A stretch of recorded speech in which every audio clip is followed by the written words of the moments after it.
Chapter 3 Age of Alpine Ore by Mike Culligan. 3/4 of an hour later than promised, with most of the family store packed away, Bruno returned, minus his accordion, which he was told would be ready at next market. With him he had some freshly baked bread stuffed with hot hog roast and coated with crackling and dripping with spicy apple sauce, and 2 bottles of a fizzy cider drink which looked very cloudy. He also had a bag stuffed with freshly cooked pastries. They couldn't sell these delicious flaky pastry and puff pastry, fresh cream, marzipan and cherry beauties, so I made him an offer for the job lot.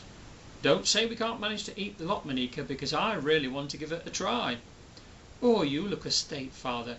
Have you been drinking steins of beer for nearly 2 hours as well? I'll take the cider and the stuffed pork rolls, plus 2 cakes, and I'll see you in about 2 hours' time. Monica had been looking forward to the pipe organ recital for weeks now.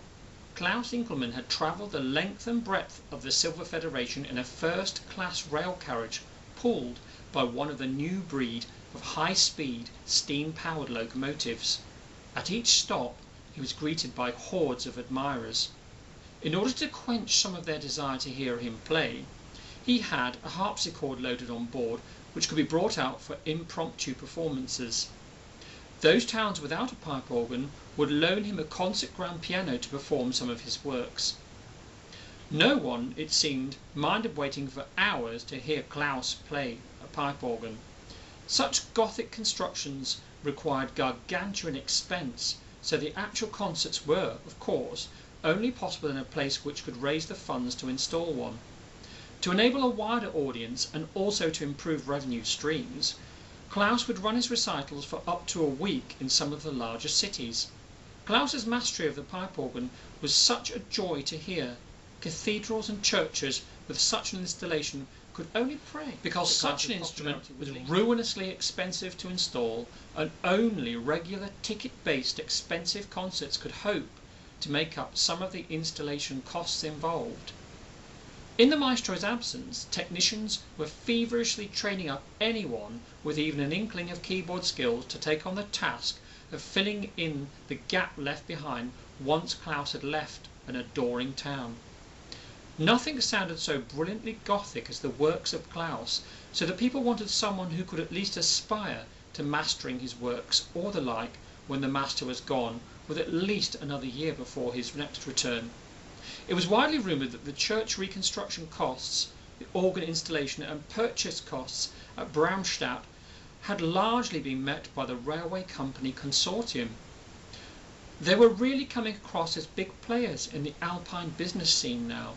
Braunstadt railway station had just had a facelift, and there was an enormous activity going on towards new railway lines being built around this area and deeper into the Alpine valleys.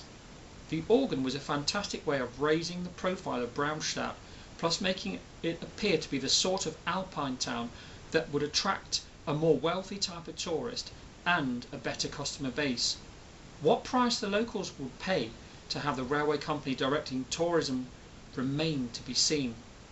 Klaus always invited local singers or well-known soloists on other instruments such as violin, harp, oboe, flute or clarinet to join him on certain religious standards and hymns, or to bring along some of their own orchestration to perform, but always to be billed before him. Klaus always liked to have the last note in a concert, so anyone else on the bill was definitely privileged to be invited, but would always be second pipe or fiddle to the maestro and the pipe organ. Monica found that there was a large crowd gathered around the new church already. There was a strong presence of clergy in front of the crowd.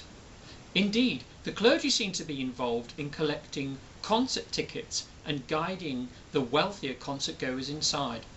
Monica, it seemed, had arrived at the new church just in time. Klaus had been seriously delayed by the snow. He'd only arrived 30 minutes previously. He now wanted to play immediately and refused to let his fellow musicians start before him. Instead, he provided sheet music for them to join in an impromptu manner with the most well-known of his works. Klaus said that he would consider some guest solo work in intervals only. As the ticketed crowd politely and patiently filed their way in, Monica held back.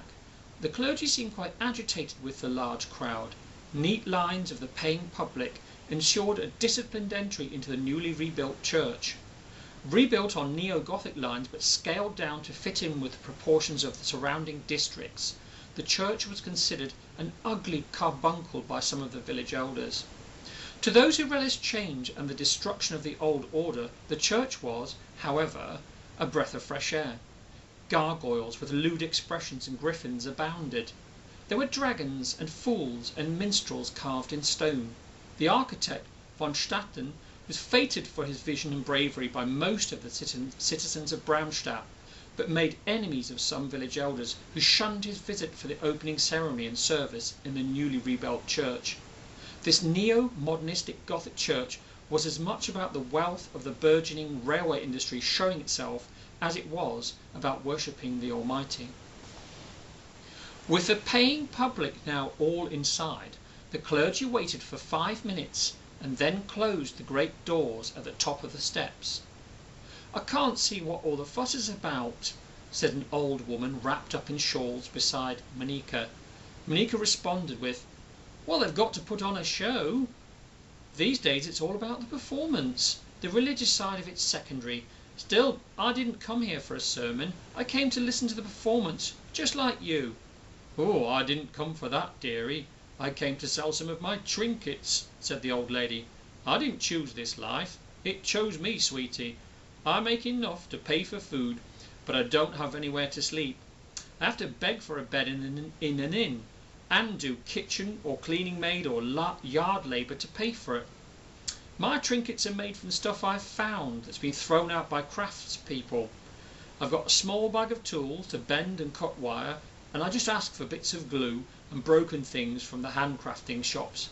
I've got to wear a placard advertising their market stalls for 10 hours a week and walk the market stall area and half the town with it while shouting for custom to get some of my stuff. I'd sooner be looked after by a kind family, but I don't have no family. I'm on my own. My husband died 20 years ago, and we did have 2 daughters. They moved away a long time ago. We lost touch and I lost my home when the bills came piling in. I took up in lodgings for a while, but it didn't work out. The rent was out of my reach, even with working as much as I could. I've got my uses though. I can spot evil masquerading as goodness. I can heal a place from the effects of evil, but I can't really help myself. My existence depends on other people, you see. If people do not look after me, then I will die, but their troubles will multiply. If people care for me, any burden I cause will be repaid over 1,000 times. I can already sense that you are in grave danger, my child. You are at once edgy and tense. I believe that today of all days you've been touched by evil. If you don't mind, I can make an initial assessment of you for free. That way you can decide if you need me. But I must be made welcome into your family to be of any use. You must come away from this place for any good to come to you. I can't see a solution to your problems by listening to young Klaus, or wherever he calls himself in there. Here you'll only find miserable cash, wealth, emptiness and pomp. The pipe organ is the instrument for the display of the wealth and power of these people. Grand themes for grand people. It helps to maintain social order in society, and it gives comfort to the rich and powerful that all is in order. In a world now made of the few who have got tickets and the masses who can't afford them anymore, it's clear that we're not all meant to thrive. Come with me for a few hours to the Wild Boar Inn. You seem to have bags of food on you already. Might I be so bold as to ask you for a meal?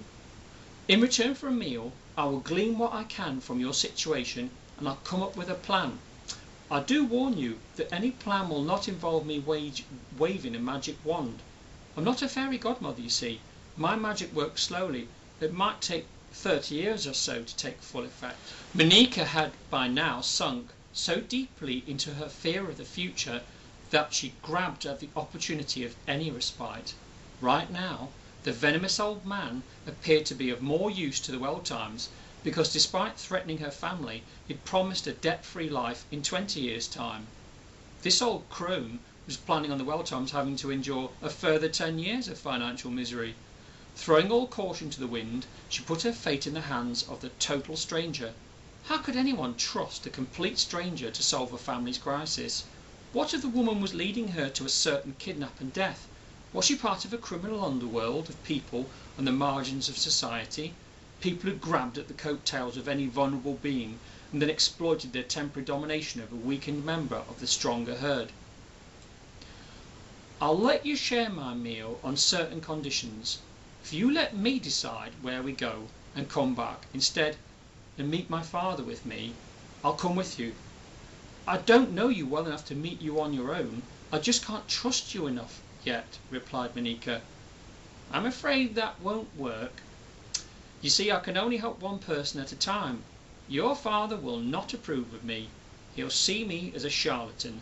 That is exactly why I've got to stay with you. You've got a short time to make up your mind, child. If you decide to walk away, then I will not follow you. But I must warn you, your family is in grave danger. There's no security in your present life. You've got demons at work against your family. There's nothing I can do to change your destiny if you walk away from me, replied the old woman, her impatience to move on and her hunger driving her to look for a quick solution to her needs. I've told you already that my very existence depends entirely on the generosity of others. You must meet me halfway on this. If you don't trust me, then that's your problem. I've got to rely on people trusting me, or I can't help anyone. I can't help anyone at all. Almost screaming with rage and crying in resolute frustration with the situation she now found herself in, Monika angrily accepted the old lady's offer. With the opening strains of Gothic pipe organ from an excerpt of Klaus's Eagle opera ringing in her ears through the stained glass windows of the new pretentious mini cathedral, she turned away from her Gothic idol and his majestic opening performance to be with the old lady. The two ladies made their way to the Wild Boar public house. The bar was very rough and ready. It had long tables with benches and lots of space for corner deals to take place among the many traders who passed through its doors. There were beams behind the bar with salted meats hanging. In one corner there was a large stone pit with cast iron fixings and grates where a boar roasted on a spit. The spiked boar was being tended to by two burly chefs who also acted as carvers and collectors of cash for the freshly roasted flesh they sliced off the sizzling hot carcass. The chefs gently placed the hog roast meat into rough brown seeded bread with condiments all around in dishes for customers to add, such as mustard, apple and spicy sauces. No doubt many a burly handshake had settled the deal in the absence of any paperwork here in the very rough Wild Boar public house. Reneging on a handshake deal would not be very clever if you were a local in this tavern. Monika beckoned over to the barmaid and ordered a jug of ale with tankards. The tankards were on loan and so carried a hefty deposit, since people tended to leave their own hung up behind the bar with their names on, all lined up along neat hooks, all waiting for their next visitation. The old woman began. I've got a set of stones and a set of cards in my bag. The stones can be cast first. With that she took out dozens of shiny stones. The stones, it could clearly be seen, actually glowed in the dark. You must imagine how you would want the farm to turn out for you and your parents and your sisters.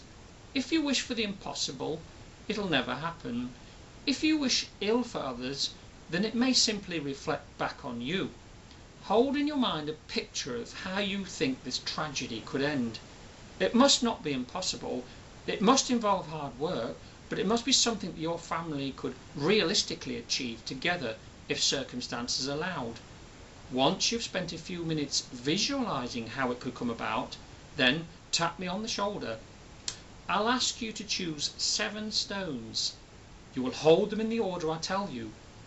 Once I've come out of my trance, you will then place the stones in a pattern of your choosing within a magic frame that I have here. I will study your pattern and I will consult my cards to come up with a way to match the pattern of your stones. Before we start, I must ask you one thing, child. Pass me a large sandwich and pour me 3 steins of ale, for I'm parched to the bone and hungry and cold to my very marrow. You've got to give me food and drink first." The loud strains of violin and accordions could be heard in the background. Some people were up and dancing and clapping to the tunes as the music got faster and more frenetic. Other locals came in as the snow continued to fall. They sat in groups and huddled up with pipes lit, puffing away merrily as they ordered jug after jug of frothy ales, which were placed on the huge oaken and worn-up tables by an army of buxom barmaids. Barmaids would pour the jugs into the personal steins of paying customers, and would give out a kiss or two to their favourite customers. The barmaids were sometimes given handsome tips, and, if so rewarded, would dance freely for a while for a group of men, or perhaps sit with them for a short while men who pestered the barmaids beyond a friendly compliment or joke were asked to leave by burly watchmen who kept a close eye out for any trouble.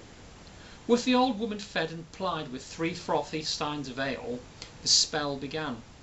Monica chose 7 of the glowing stones from a velvet pouch with a magical star embroidered on it. She had to hold them in a special order in her hands, then she gripped them tightly and made her wish. She didn't tell anyone her wish, because that was part of the spell. Indeed, she was told, "Make your wish now. If you ever tell anyone your wish, it'll never come true. You must trust in the fates of the gods to let your wish come true. I will outline the price your family will have to pay, not in money, but in sacrifice, to make your wish come true. I cannot be totally specific, but I warn you of a time scale, I'll warn you of one, and tell you the sort of things which might happen in the interim." Then the old woman ordered Monica to place the 7 stones in a special pattern of Monica's choosing. The glowing stones had to be placed inside the special magic frame that the old woman had placed on the table. The old woman placed a special star-encrusted cloth across the glowing stones. Turning towards Monica with a flourish, the old woman then waved an arm across Monica's face. The whole bar-room seemed to spin in Monica's eyes. She threw back her strawberry blonde hair, closing her eyes tightly. She was allowed just 3 minutes in which to make her wish tangible in her eyes. The wish had to be something believable, and had to be something tangible and good. She was told to keep her wish simple. "Now, give me 1 stone, Monica, just 1 stone." With that, Monica opened her eyes and passed 1 stone to the old lady, while gently tilting the others into the waiting string-tied purple velvet bag from which they came. A strange, eerie, ghostly candle had appeared on the table besides the old woman. It threw flickering shadows across the table. The sounds of the tavern had all disappeared. People around just seemed blurred in image, their speech just a babble of unintelligible words. "Now, I will read the cards and match your choice of stone to what the cards tell me. I must now pick 7 cards, and then I will use my powers to match your stone to the card with the only solution to your problem. Once the 2 are matched, I'll wait for the gods to reveal the answer." An eerie glow seemed to surround the old woman. She began muttering in a strange language, and then a strange ghostly shape appeared over her. The ghost was of an elderly water fairy.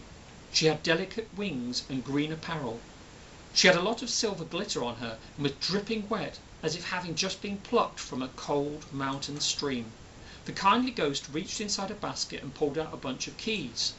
She gave them to the old woman. The largest key was the only one which could open a ghostly box which had appeared on the table. Once opened, only 1 compartment of the many in the box was the correct one to be opened in order to make Monica's wish come true. The old woman was to choose the correct key in just 1 attempt, or the whole wish would not come true. The ghost smiled at Monica and opened her mouth to speak. "You are a brave girl, Monica. There's a chance I can help you, but you will not know if the old lady has picked the right box for at least another 20 years. It will take 20 Alpine summers before you know if the spell cast today was the right one. If nothing happens by then, you will know that you have tried and failed. Many do try, many do fail, but that is how it works with the spirit world. I am from the mountain streams and lakes. I live only to do good. I can see the pain in your eyes, child. Good luck, Monica." The old woman opened 1 small compartment in the box. she lifted out a little solid gold bird. It was a beautiful bird, very intricately engraved. "I'll give you this bird. It's a blackcap. The glowing rock you picked matched the Queen of Diamonds. I can see that you are a girl full of nervous energy and elegance, just like this small golden bird. You're caged at the moment, so I'll ask you just to be like this bird." With that, the old woman produced a small golden cage from the same compartment and placed the bird in it on a little perch. The bird's golden feet were strengthened with metal wire fastenings, and this enabled it to fit snugly on its perch, so peering inquisitively at Monica. Monica lifted the beautiful little cage with its golden blackcap. Without warning, the bird then sang. Monica looked on in amazement at the golden blackcap singing to her and cried with happiness. Somehow she knew that the old woman had chosen the right key and the right card to match her stones, but the price for the solution was not yet revealed. "Be quiet, child, for though you hear the bird singing, it could also be singing its swan song. For all songbirds know that their days of singing are numbered. They are known to sing most sweetly just before they die. So your bird singing is no clue to a solution yet. It might be good news, but we won't know for at least 20 years hence." Suddenly Monica felt in awe of the magic, but still very uneasy. The eerie glow evaporated, and the female fairy ghostly figure seemed to dissolve in the air with a fizzing sound, as if some acid had corroded her figure away. "Take the bird with you. Keep him inside the cage. Make him feel safe. You must not let anyone else take the bird away from you. No one in your family except for you must know of the bird's existence. If you do exactly what I tell you, then on the appointed day you'll be told to release the bird from its cage. You may set it free on that day, and then your family's burdens will be released. A word of caution, Monica. If you disobey my orders and forget your obligations to me, then the bird will die, and so will your family's chance of getting through the problems you face. I will contact you again just after the man visits your farm. The old man is acting under instructions. He has a proposition for your father. The old man has a paymaster to satisfy. Your family farm is in grave danger. Do not blame your father for the fate that is bound to his position as head of your family. If you know that impending doom may befall your family, then you may seek out the golden bird in its cage. Whatever befalls you, my child, it's going to involve great risk and great sacrifice. The ghost of the old water fairy is a reminder that some of us in the spirit world have arrived there through peril and danger. The water fairy is stranded in a portal where she is imprisoned without reason. She escapes her tormentors for a while in order to respond to my calls for help, but each time I call her, she's wounded. She grasps at the blade of a sword to stop it from wounding a mortal. I worry for her, because her spirit may fade to nothing if we can't find a way to get past the portal which blocks her. Sometimes, to do good, it requires great personal sacrifice. That's all I can tell you for now. You've got to bring me more food and a dessert. I need a large cup of hot mulled wine, for now I'm exhausted with the burden of my responsibilities. Just then, Monica heard the loud bellows of a cuckoo clock on the wall of the Wild Boar Inn. Turning around, Monica realised that the black-capped bird, which had just been singing sweetly, had now turned back to a lifeless golden model of its former singing self. She looked at a little golden caged bird in astonishment. The lifeless wall cuckoo clock bird repeatedly marked the hours in its call. Monica counted the hours of the calling cuckoo clock. She realised that she'd literally had only 5 minutes to get back to her father, who would have hitched up the horses by now and be waiting on the sled for her arrival. Traders would leave their own livery gear at designated stables if required. Bruno fed the dog with scraps of cooked meat and gave him some fresh water and a large bone with cooked meat still on it, which was full of marrow for the dog to chew. Monica nearly flung her bag of cakes at the old lady. She ran to a serving maid with the empty steins to get back her hefty deposit, and paid her for a large cup of mulled wine, and ordered yet more food for the old woman, giving the maid yet more cash while pointing to the old lady as the recipient for the pub fare that she had hurriedly ordered. "Sorry, old lady, I've got to go," shouted Monica. "You've got the bird, child, you've got the bird, child, so don't lose him, just don't lose him. I'll see you in the spring when the mountain streams are fit to burst with meltwater," said the old lady in her screeching lilt. With the loud violin and accordion music from the rough dance floor still blaring in her ears, Monica hurried out of the crowded bar.